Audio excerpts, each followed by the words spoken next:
आखाती युद्धात आतापर्यंत तब्बल 63,000 कोटी रुपयांचा खर्च, सर्वाधिक 28,000 कोटी अमेरिकेनं खर्च केले. दररोज 16,000 कोटी रुपये मोजावे लागतात.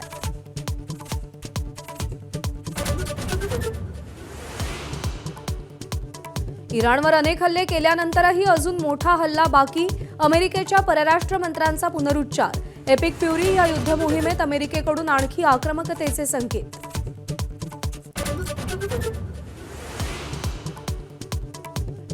अयातुल्ला खामेनींचे पुत्र मुज्तबा खामेनी इराणचे नवे सर्वोच्च नेते. इराणच्या मीडियाची माहिती. IRGCच्या दबावामुळे एक्सपर्ट कमिटीनं निर्णय घेतला.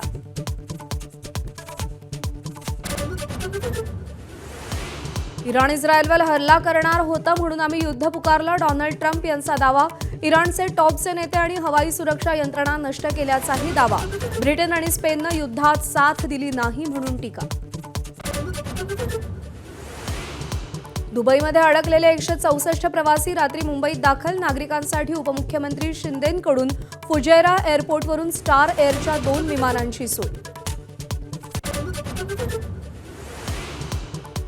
इस्रायल-इराण युद्धामुळे पेट्रोलचा साठा संपण्याच्या अफवेमुळे पेट्रोल पंपावर गर्दी. परभणी, नांदेड, हिंगोलीत पेट्रोल भरण्यासाठी नागरिकांच्या रांगा.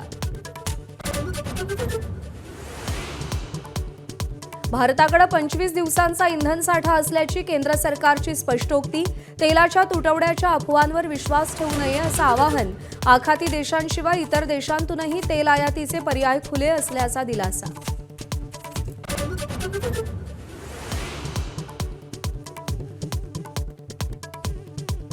महाविकास आघाडीची आज बैठक. राज्यसभेचा उमेदवार ठरवणार काँग्रेस नेते विजय वडेट्टीवार यांची माहिती.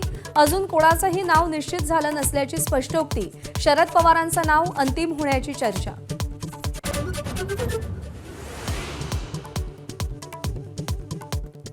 T20 विश्वचषकात दक्षिण आफ्रिका आणि न्यूझीलंड यांच्यातला पहिला उपांत्य सामना आज कोलकात्यात. दक्षिण आफ्रिकेचं पारडं जड असलं तरी न्यूझीलंड धक्का देण्याची शक्यता. ABP माझा, उघडा डोळे बघा नीट.